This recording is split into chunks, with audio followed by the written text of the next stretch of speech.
በፋርስ ባህረ ሰላጤ አካባቢ የተቀሰቀሰው ግጭት ወደ ከፋ የጦርነት ምዕራፍ መሸጋገሩንና የቀጠናውን ሰላም በእጅጉ አደጋ ላይ መውደቁን የሚያሳዩ አዳዲስ ወታደራዊና ፖለቲካዊ ክስተቶች በመከሰት ላይ ይገኛሉ። አሜሪካ በኢራን ላይ ለሁለተኛና ለተከታታይ ቀን መጠነ ሰፊ አየር ድብደባ የሰነዘረች ሲሆን ይህ እርምጃ ሁለቱ ሀገራት ግጭቱን ለማስቆም ተስማምተውበት የነበረውን ጊዜያዊ የተኩስ አቁም ስምምነት ወይም የመግባቢያ ሰነድ ሙሉ በሙሉ አደጋ ላይ የጣለ መሆኑ እየተነገረ ይገኛል። ቴህራንም በበኩሏ በአካባቢው በሚገኙ 3 የባህረ ሰላጤው አረብ ሀገራት ማለትም በባህሬን፣ በኩዌትና በኳታር ላይ የሚገኙ የአሜሪካ ወታደራዊ መሰረተ ልማቶችን በሚሳኤልና በሰው አልባ አውሮፕላኖች በመምታት ፈጣን ምላሽ መስጠቷ ተሰምቷል። ይህ አይነቱ የእርስ በርስ የተኩስ ልውውጥ የቀጠናውን ሰላምና ደህንነት በእጅጉ ያናጋ ሲሆን ይህም በዓለም አቀፉ ማህበረሰብ ላይ ከፍተኛ ስጋት እንዲያንዣብብ አድርጓል። በተለይም ሁኔታው የቀድሞው የኢራን የበላዩ መሪ አያቶላህ አሊ ኻሜኔ የቀብር ስነ ስርዓት እየተፈጸመ ባለበት ደግሞም በዚህ ስሜታዊና ውጥረት በነገሰበት ወቅት እንዲህ አይነቱ መጠነ ሰፊ ጥቃት መሰንዘሩ ሁኔታውን ይበልጡ ስብስብና አስፈሪ ማድረጉ እየተገለጸ ይገኛል።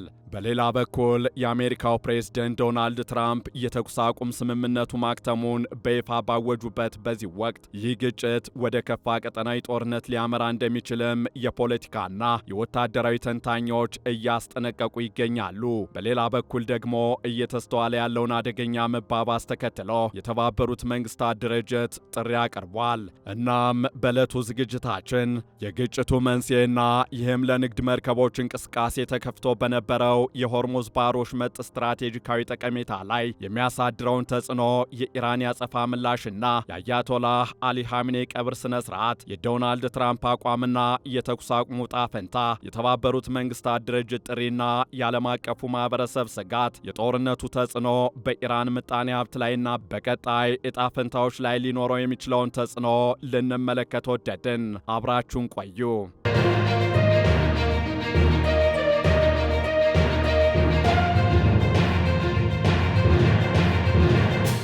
አሜሪካና ኢራን ዳግም ወደ ጦርነት አዙሪት እየተመለሱ ይመስላል። በተለይም በትናንትናው ዕለትና በዛሬው ዕለት ከስካሁኑ በተለየ ሁኔታ ጠንከር ያሉ የተኩስ ልውውጦችን እያደረጉ ይገኛሉ።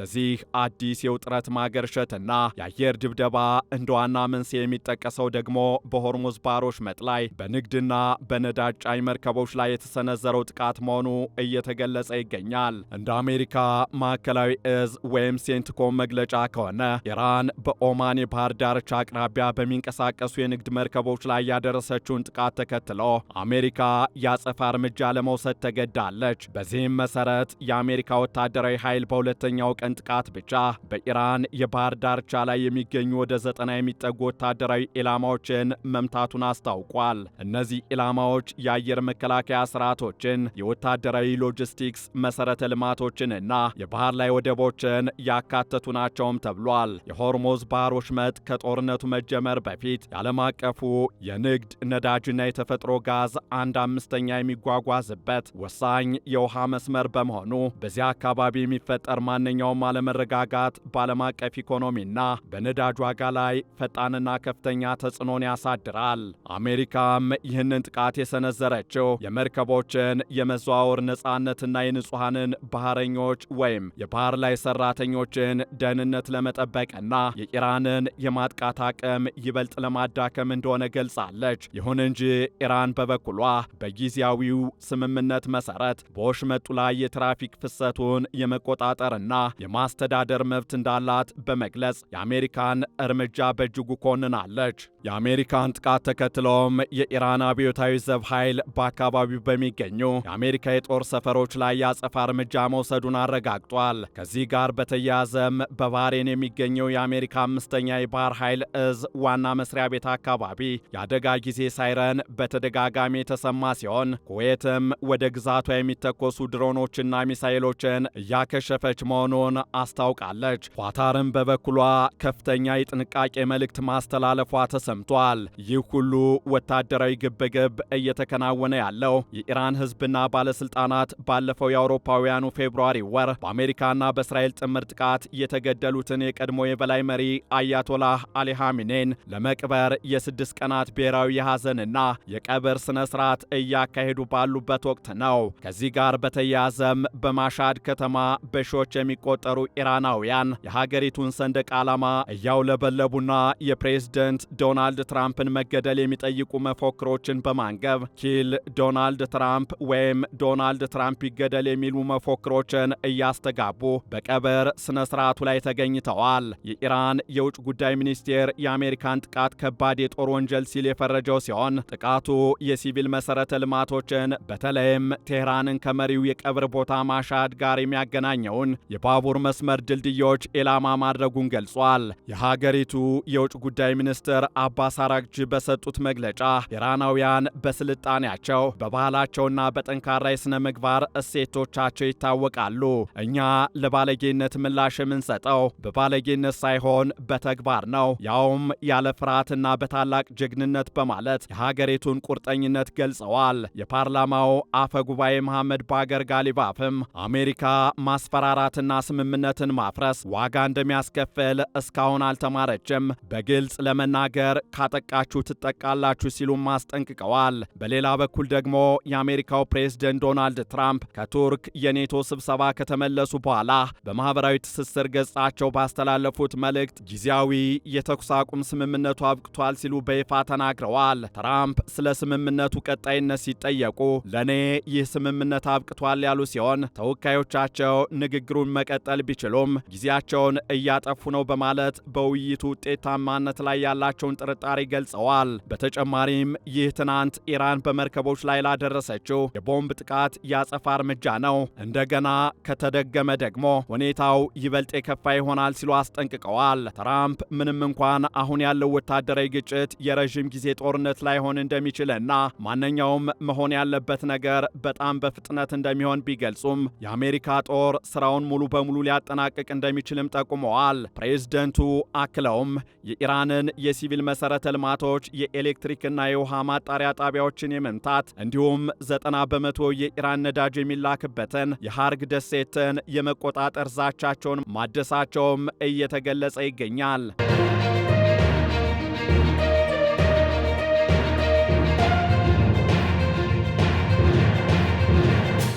ይህ የዶናልድ ትራምፕ ጠንከር ያለ አቋም ስምምነቱ ሙሉ በሙሉ እንዲፈርስና ሁለቱ ወገኖች ወደ ቀጥተኛ መጠነ ሰፊ ጦርነት እንዲገቡ በር የከፈተ ይመስላል። ምንም እንኳን ድርድሩ ሙሉ በሙሉ እንዳልፈረሰ እየተገለጸ ቢገኝም በኢራን በኩል ደግሞ የውጭ ጉዳይ ምክትል ሚኒስትሩ ካዜም ጋሪባባዲ የትራምፕ ንግግር የጥንካሬ ምልክት ሳይሆን አሜሪካ በኢራን ያላት ፖሊሲ ውድቀት ማረጋገጫ ነው ሲሉ ምላሽ ሰጠዋል። ይህ በእንዲህ እንዳለ የሁኔታው መባባስ ያሰጋቸው የተባበሩት መንግስታት ድርጅት ዋና ጸሐፊ አንቶኒዮ ጉተሬዝ ሁለቱ ሀገራት በአስቸኳይ ወደ ድርድር እንዲመለሱ ጥሪ አቅርበዋል። ዋና ጸሐፊው ባወጡት መግለጫ በሁለቱ ሀገራት መካከል ወደ ሙሉ መጠነ ሰፊ ጦርነት መመለስ አሰቃቂና አስከፊ መዘዞች እንደሚኖሩትም አስጠንቅቀዋል። ይህ መዘዝ በቀጠናው ህዝቦች፣ በዓለም አቀፍ ሰላምና ደህንነት እንዲሁም በዓለም ኢኮኖሚ ላይ ከፍተኛ ጉዳት እንደሚያደርስ ገልጸው ሁሉም ወገኖች ውጥረቱን ለማርገብ በአስቸኳይ እርምጃ እንዲወስዱ ጠይቀዋል። በሁለቱ ወገኖች መካከል ባለፈው ወር የተደረሰውን የመግባቢያ ሰነድ በማመቻቸት ረገድ ቁልፍ ሚና የተጫወተችው ፓኪስታንን በበኩሏ የተፈጠረውን ውጥረት አስመልክቶ ጥልቅ ስጋቷን ገልጻለች። የፓኪስታን የውጭ ጉዳይ ሚኒስቴር ቃል አቀባይ አዲስ ግጭት የማንንም ጥቅም አያስከብርም በማለት ሁለቱም ወገኖች ራሳቸው እንዲገቱና በመግባቢያ ሰነዱ ላይ የገቡትን ቃል እንዲያከብሩ በድጋሜና በአጽንኦት ጠይቀዋል።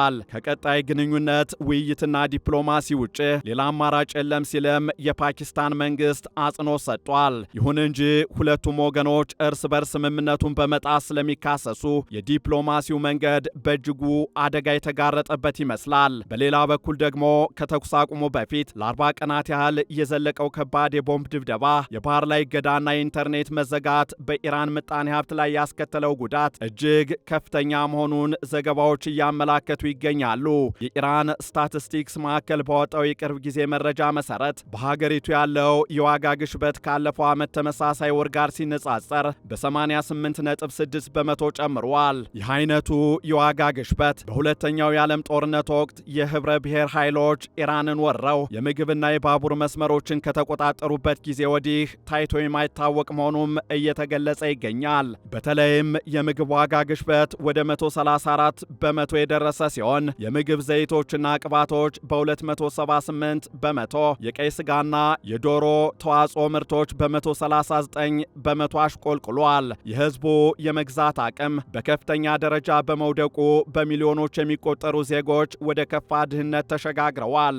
ምንም እንኳን ይፋዊው የሥራ አጥነት መጠን 7.5 በመቶ እንደሆነ ቢነገርም የሥራ ተሳትፎ ምጣኔው 40 በመቶ ብቻ በመሆኑ አብዛኛው በሥራ ዕድሜ ላይ ያለ ህዝብ መደበኛ ካልሆነና ዋስትና ከሌለው የሥራ ዘርፍ ውጭ መሆኑን ያሳያል። የኢራን መገበያያ ገንዘብ ዋጋም በከፍተኛ ደረጃ የረከሰ ሲሆን በአሁኑ ወቅት አንድ የአሜሪካ ዶላር በጥቁር ገበያ እስከ 1.75 ሚሊዮን ሪያል እየተመነዘረ ይገኛል። የኢራን ማዕከላዊ ባንክ መረጃ እንደሚያሳየው ከሆነ የሀገሪቱ አጠቃላይ የሀገር ውስጥ ምርት እድገት ቅናሽ አሳይቷል። ዓለም አቀፉ የገንዘብ ድርጅት ደግሞ በ2026 የኢራን እውነተኛ የኢኮኖሚ እድገት በ6.1 በመቶ ያንሳል ብሎ ግምቱን አስቀምጧል። ይህ ባለበት ሁኔታም ጦርነቱ በቀጠለ ቁጥር የሀገሪቱ የኢንዱስትሪ አቅምና የሲቪል መሰረተ ልማቶች ይበልጥ እየወደሙ ይሄዳሉ። አስቀድሞም በአሜሪካና በእስራኤል የጦር አውሮፕላኖች ጥቃት የነዳጅና ጋዝ ተቋማት፣ የፔትሮኬሚካልና የብረት ኢንዱስትሪዎች፣ የወደብና የኤሌክትሪክ መሰረተ ልማቶች ከፍተኛ ጉዳት ደርሶባቸዋል።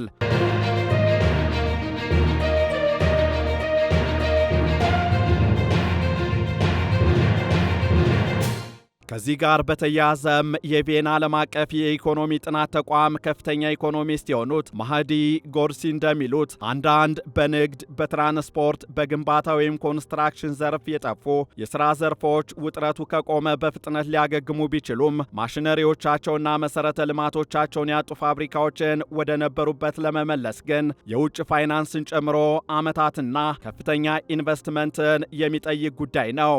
የሀገሪቱ መንግሥት ያለው ውስን የፋይናንስ አቅም ለዋጋ ግሽበቱ መጨመር ሌላው ምክንያት ሲሆን ጦርነቱ ከቀጠለ የምጣኔ ሀብቱ ውድቀት የህዝብ ቁጣን ቀስቅሶ ወደ አዲስ አገር አቀፍ ተቃውሞ ሊያመራ እንደሚችልም ፕሬዝደንት ማሱድ ፔዜሽኪያን ስጋታቸውን ገልጸዋል። ፕሬዝደንቱ ባስተላለፉት መልእክትም የእኛ በጣም አስፈላጊው ጥንካሬ አንድነታችንና የህዝባችን አንድነት ነው። እኔ የምፈራው ህዝቡን በአግባቡ ማገልገል ተስኖን እርካታተው ለመቃወም ወደ አደባባይ መውጣታቸውን ነው። ያኔ ጥንካሬያችን ይፈራርሳል ሲሉ ተናግረዋል። በአጠቃላይ የአሜሪካና የኢራን የሁለተኛ ቀን የተኩስ ልውውጥ ቀጠናውን ወደ ከፋ የጦርነት ቀውስ ውስጥ ከቶታል። በሆርሙዝ ወሽመጥ ላይ የንግድ መርከቦች መመታትና አሜሪካ የሰነዘረችው የ90 ኢላማዎች ጥቃት ጊዜያዊውን የተኩስ አቁም ስምምነት አፈር ድሜ እንዳስጋጠው እየተገለጸ ይገኛል። ፕሬዝደንት ዶናልድ ትራምፕ ስምምነቱ ማክተሙን በይፋ በመግለጽ የኢራንን መሠረተ ልማቶች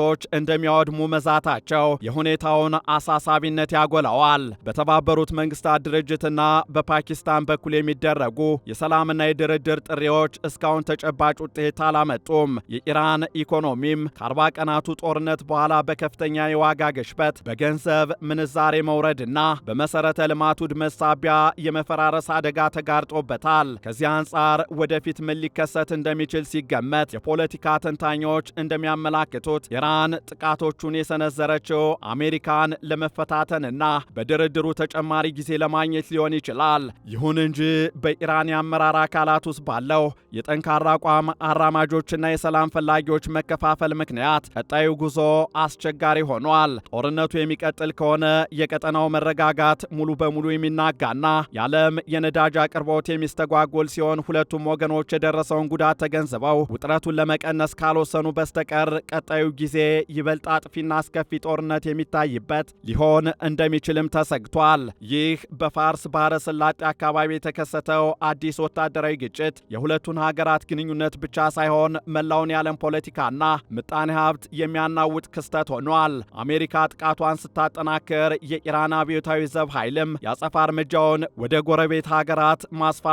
የቀጠናውን ጦርነት ስፋት ይበልጥ ያሳያል። በሆርሙዝ የባህር ወሽመጥ የሚያልፉ መርከቦች ቁጥር በከፍተኛ ሁኔታ ማሽቆልቆሉ የንግዱን ማህበረሰብና የባህር ላይ ተጓዦችን ስጋት በእጅጉ ከፍ እንዳደረገው እየተገለጸ ይገኛል። የኢንተርታንኮ የባህር ዳይሬክተር ፊል ቤልቸር እንደተናገሩት ይህ የአመፅ አዙሪት በንግዱም ሆነ በባህረኞቹ ላይ ትልቅ ተጽዕኖ እያሳደረ ይገኛል። የዋጋ ግሽበትና የምግብ እጥረት የኢራንን ሕዝብ ሕይወት እያመሰቃቀለው ባለበት በዚህ ወቅት የጦርነቱ መቀጠል ሀገሪቱን ወደማይቀረው የኢኮኖሚ ክስረትና ማህበራዊ ቀውስ ይከታታል ተብሎም ተሰግቷል።